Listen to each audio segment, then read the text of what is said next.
So, I asked you for your hot takes on professional wrestling. I told you to get crazy with the pro wrestling booking. And as always, you did come through, which is a bit worrying because it means we're all nuts. But we shall start with my man Gilligan, who is my friend Luke. But hey-ho, he did reply to my tweet, and that's called sort of nepotism for you. I mean, it's not nepotism because I didn't bore him. I don't know what we're talking about. But he has said AJ Styles shows up on TNA with the WWE World Championship after stealing it from Cody Rhodes. Now, I don't know what's going to happen at the I Quit match this weekend. I kind of feel like there may be some shenanigans, or maybe somehow they both say I quit, or, as I said on my Twitter at Simon316, you could do the whole Rock versus Mankind from 1999, when AJ Styles just sticks a microphone in Cody's face, and then it sounds like he says I quit, but actually it's coming over the PA. I think The Miz did it in 2011 as well. I don't think he should be taking off the title off Cody right now, but the positive of that, I guess, would be if AJ Styles could actually go back to TNA with the WWE title over his shoulder and around his waist, it would send the internet crazy, and the only reason that I can't see it happening is because I think that benefits TNA more than it potentially benefits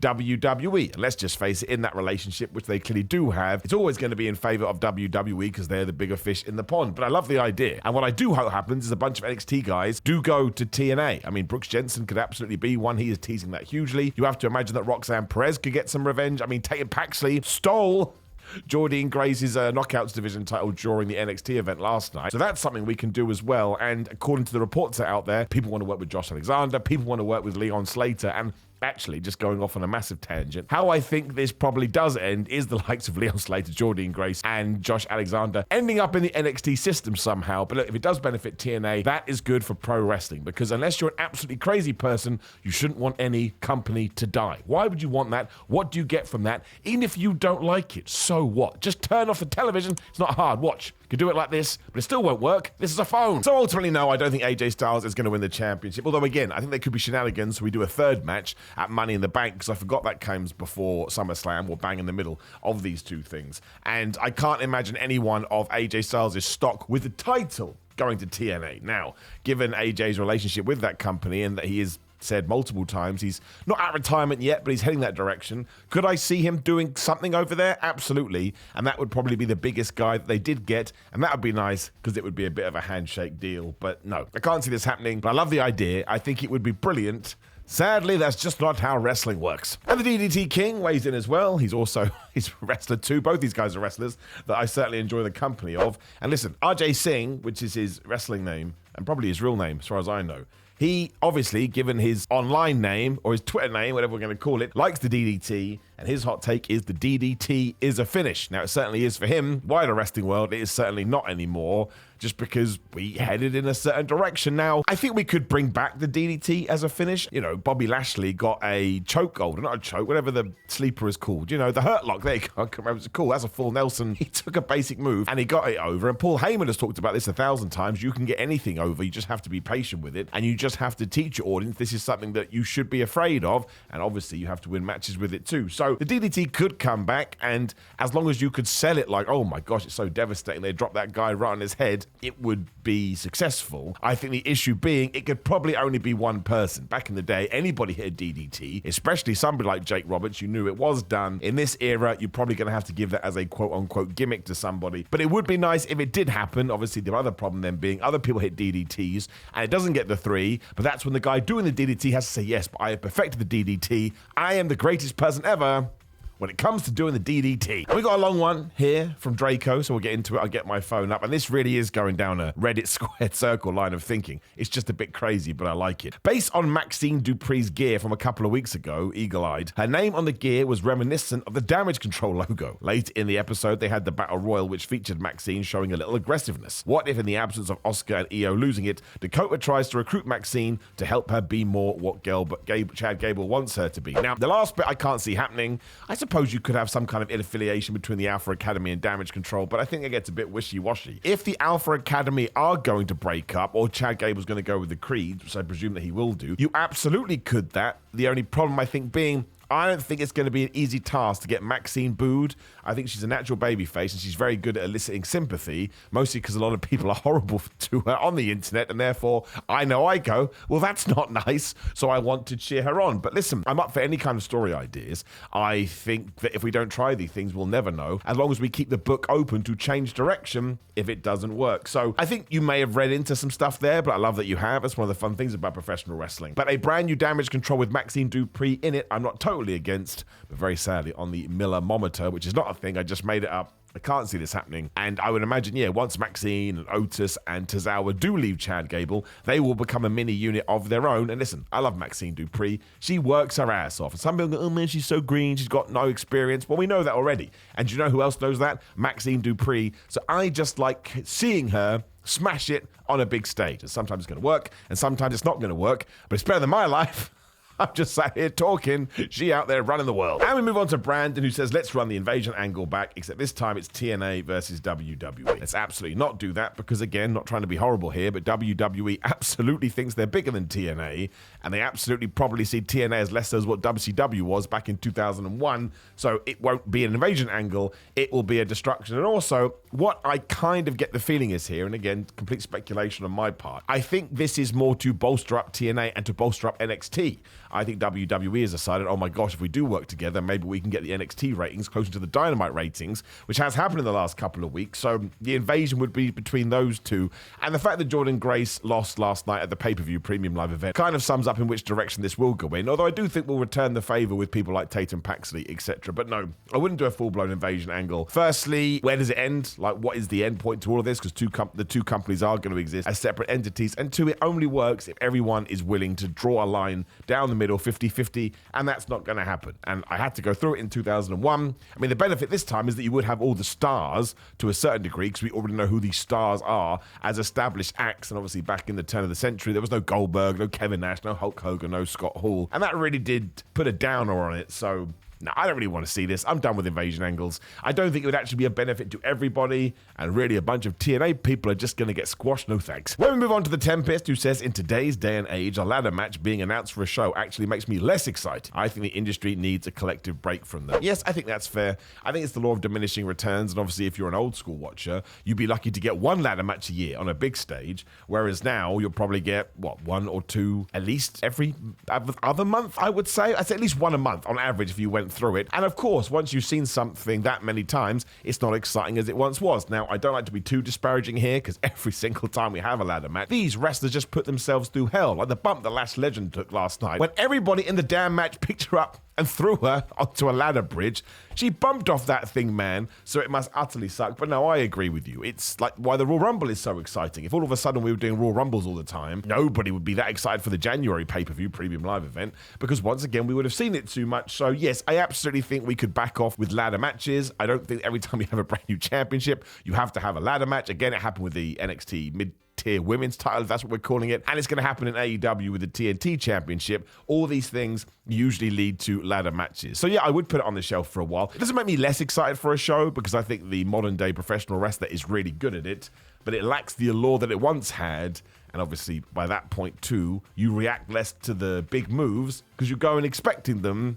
But that's why sometimes you shouldn't raise the bar as much as we raised it. Adam says we have planted the seeds for a dream match at WrestleMania. Rhea Ripley versus Jordynne Grace. Absolutely. I would love to see that. Two powerhouses going at it, although I also want to see Tiffany Stratton versus Rhea Ripley for the opposite reason, because again, they're like the polar opposites of each other. But yes, I think Rhea Ripley versus Jordynne Grace done right at WrestleMania, when you have the jeopardy that Jordynne could win, be it because that's the relationship that WWE has with TNA, or she's signed on properly with WWE, genuinely could be one of the finest matches you see in whatever year that takes place, because Rhea Ripley is next level talent, Jordynne Grace is next level talent. I think it's awesome she's getting to showcase that now on a bigger stage, which is just what NXT is. So yeah, if you were going to put that in my dream list match in terms of the modern day, I'd be right behind it. Jaybird says every decision to change a name, gimmick, or alignment should have a kayfabe reason explained on screen. I don't think you can argue with that. If I changed my name right now to Bob Water Bottle, you'd want an explanation. Otherwise, you'd think I was weird.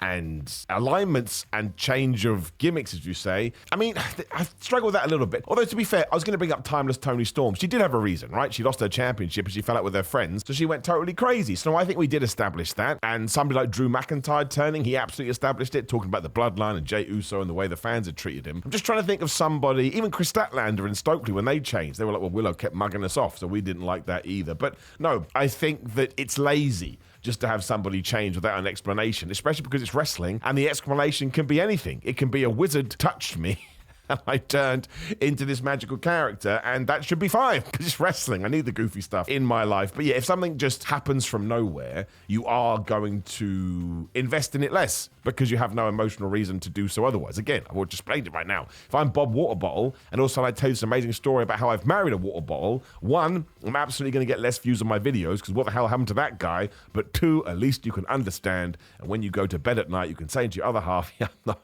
watching that bull guy anymore. He fell in love with a water bottle. Brian says, with the amount of three-person factions in WWE, Triple H should create, well, the WWE trio titles. WWE can also bring back the TV title as a main roster women's title, and the Wyatt Six can hold all the gold for their brand by 2025. I'm not a big fan of trios belts. I think mostly because if I look at WWE right now, one of the criticisms is too hard, but maybe something that needs a bit of a kick up the tuchus is the tag team division. Like Jade and Bianca, we all know the story with the women's belts. They deserve more time. I love Grayson Waller and Austin Theory, but again, they're not really, until recently, they weren't really engaged in a feud. And it was the same for the Awesome Truth, and now they kind of feel like they're a third wheel based on what the New Day and the Final Testament are doing. And it was way better a year, 2 years ago with Kevin Owens and Sami Zayn and the Usos. So the last thing I want to do is bring in trios titles, which murky the waters even more. Can't argue that the main roster should have, we'll go with the term again, a second tier women's championship. I mean, why the flub not? Personally, I think there's way too many belts on all shows, AEW, WWE, Ring of Honor. And that's why I think if you had one world champion that's a man and one world champion that's a woman, and then one either the US or the Intercontinental title, then you could introduce a women's one and it doesn't feel like overkill. At the moment, rightfully so, everyone's going to be like, oh my gosh, not another belt. But as for the Wyatt Six, I think there's another question about that or another point about that, so I'll wait to talk about it. Anyone can win a championship. Like, it really doesn't matter. Just don't do it like we did with Jinder Mahal. Now look, not Jinder's fault. I'm a huge fan of Jinder. I cannot wait to see his independent run. But Jinder Mahal could have been an awesome world champion if he hadn't gone from, like, you know, opening the show and losing, and then within 7 days beating Randy Orton to have the title. If we had just even given it 3 months, I think people would have been totally fine with that. And once again, if you want to push someone, just push them and see what happens. So, no, I don't want any more trios titles. Let's stick with the championships we do have and just try and make them feel like a bigger deal. Ray says a title constantly changing hands can be used to indicate a roster is stacked and anyone can win, which is good. Totally agree with you. I don't think you should do it all the time because then it gets like the Attitude Era. I think 1 year in Nitro, the world title changed like 19 times, which is more than one a month. I mean, it's a number like that. Maybe I've exaggerated a little bit, but it's a crazy high number. And at the moment, WWE is in a great place to do that because Roman Reigns had the long title run, Rhea Ripley had the long title run, Gunther had the long title run, and probably a bunch of other people too. So it's good to keep the audience on the Tootsie Toes by going, oh, you have to watch every show. You never know what's going to happen. But this ties back into the other point. Make sure there's a story and make sure there's a justification to it. And that would be a great way to spin it after a few months. Oh my gosh, all these people are such top tier talent. They are winning belts. But yes, you don't want to do it too much, but maybe we've gone too far in the other direction as well. I think it all depends on your story. So if you do come up with a story and you think, oh my gosh, August, if, you know, I don't know, Cody Rhodes lost the championship to Randy Orton at WWE Hot WrestleMania, aka SummerSlam, and it's going to make everything better, then do it. I just don't think we should have characters married to these things just because, well, if they lose the championship, they'll look like a loser. Well, it's your job to book them so they don't look like a loser. And if they're a babyface, how do they lose while also making the fans go, oh, I can't believe it. So, yeah, I'd be totally cool with that. But again, just don't do it like 1999 Raw. Whatever year it was at WCW, that's way too much. The Idol Room says, with Rock and Roman out the picture, Rikishi is behind the scenes, taking over the Bloodline behind their back. Well, you know, he once did do it for The Rock, so we could do it for The Rock again. I think the we that Solo Sikoa keeps referring to is going to be The Rock, and I think that's going to be awesome, because it means when Roman Reigns comes back, he can be mad at the final boss, and of course it means come WrestleMania 41, especially because when Solo says that, it's always in reference to Cody Rhodes. It could be Cody versus The Rock, which we should do, and Cody should win. I know there's a lot of rumors out there right now, and as always, we wait and see. You never know what's going to work and what's not going to work. But Cody Rhodes, when he faces The Rock, should absolutely win, because he's already a super popular mega baby face. He's already over like Rover, and getting a victory over someone like that, my word, it could be the greatest thing ever. And look, if Rikishi wants to join in, I ain't going to get mad. I love Big Quiche. Lionel Camel, which is an incredible name, says Cody's reign isn't as exciting as Roman's. Man, it's been 60 days as of the weekend. 60 days is nothing. I do agree with the point, and I think we did a video on What Culture about this. Make sure you subscribe to them and subscribe to me too. It makes sense that you are upset. Don't know why I'm talking like a robot. But it makes sense you're a bit annoyed that he hasn't gone into a mega feud yet. And we went to AJ Styles, and we went to Logan Paul, and now we've gone back to AJ Styles. But actually, I quite enjoy the AJ Styles stuff because you thought it was done, then it wasn't. That's an actual way a real human being would act. And also, I am convinced that once again, when we get to the summer, we'll do a program with Randy Orton or somebody of that ilk. But yes, it came out of WrestleMania. I don't want to say flat, but maybe needing a little bit more oomph. We haven't got it. But it's way too early to say, is it as exciting as Romans? And also, I don't care. I don't care. Nothing against you, Lionel. I appreciate the message. I really do. But I'm going to keep saying this on all of my videos. And it's just comparison is the thief of joy. Roman Reigns' title reign was great. So far, I'm loving Cody's reigns too, because it's the end of his story. And again, he's just this super guy that everybody loves. I'm just happy to take it day by day and see what happens. Brandono says, Uncle Howie, Wyatt 6 stable, this is the one I was talking about, while intriguing, I worry wouldn't fit in today's WWE environment. Creepy gothic doesn't fly, doesn't really work in WWE's landscape anymore. The Final Testament is a prime example. Well, I would argue they didn't really go all in with the Final Testament, and I disagree massively because once again, I have to repeat myself, in a creative world like WWE or AEW or whatever it may be, sports entertainment, you should be able to come up with a way to make it work. Now, I love this idea of the Wyatt 6, because the best way to keep anybody's memory alive is to talk about them all the time, which is what they should do with Bray Wyatt. It also opens the door for a bunch of people, if the rumored names are correct, who do deserve opportunities, especially Bo Dallas, who I think is criminally underrated.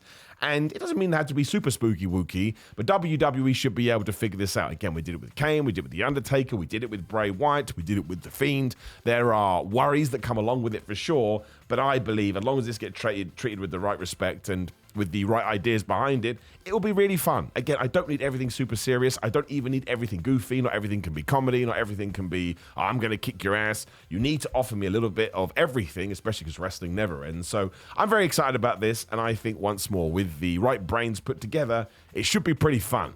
That's a secret word when it comes to wrestling fun. And Root wants to cause a riot because he says WWE needs AEW as much as AEW needs WWE. Agree with you, man. Absolutely. All of wrestling needs each other. It's not a coincidence that WWE is as hot as it is right now. Don't get me wrong, they put in, most of the work. But having AEW arrive on the scene made them realize, oh my gosh, we can't rest on our laurels. It's better for the wrestlers because now they have to treat their talent better because people can jump ship. It's true. Pro wrestling needs a bunch of companies, and the more successful ones, the better. Because look at the awesomeness it creates. Jordynne Grace was on an NXT pay-per-view last night, and that directly ties into this. Juan says, I think Roman should try and save Paul from the new bloodline and fail. Then he and the OG bloodline should try and avenge Paul and fail. Make it a so-build redemption story. Yes, once again, I did a video on What Culture about this. I totally agree. And then the cool thing there is the more characters you keep adding to the new bloodline, eventually you have Roman. He tries to save Paul Heyman. He can't do it. Then Jimmy comes back. He's had loyalty to the tribal chief, so they try and do it. Then Jay is there, and they all make up, and they do it again. Then maybe you do get Sami Zayn or a Kevin Owens or someone I'm not even thinking about right now, and they join in too until eventually the OG bloodline does overcome the new bloodline. But my gosh, it's a war, and my gosh, it's a battle. And yes, the first time Roman comes out to save Paul Heyman, he can get a little something in there, but eventually I do totally agree should go in the other direction. Also, fair play to everybody involved in this. When Roman does come back, the pop is going to be absolutely ridiculous, and that doesn't just happen. They have thought this Mother Hubbard thing out. That's it. That's the hot takes you did send me. Now, listen, I do have a bunch more, which I have written down, so we'll do a few of these videos over the next few weeks, and then I can ask for more on my Twitter. You can find me on there and social media and threads as Simon316. But otherwise, please interact with this video. Click the video on the screen, like the video, share the video, subscribe. Tell me how wrong I am in the comments, because I am all the time. Also, click that notification bell to be notified, and then go to grillermind.com/Simon and use the code Simon to get 10% off. People keep saying, Simon, how do I get fit? Well, supplements aren't aren't the main reason, but they can help you. And if you are going to use them, at least get ones that are good. Gorilla Mind is my choice. Also, it's patreon.com/Simon316. We talked about social media, so you can find me on Simon J. Miller at TikTok or Simon Miller on the old Cameo. I can do personalized videos. And in the UK, Father's Day is coming up, so if you want me to shout out your dad, I totally can. ProWrestlingTees.com/Simon Miller for my wrestling t-shirts. Buy one today, and it's the same for Sans Athletics if you want one of my stupid fitness stuff in there too. Otherwise, let me know what you think about all of this. I appreciate you. See you soon.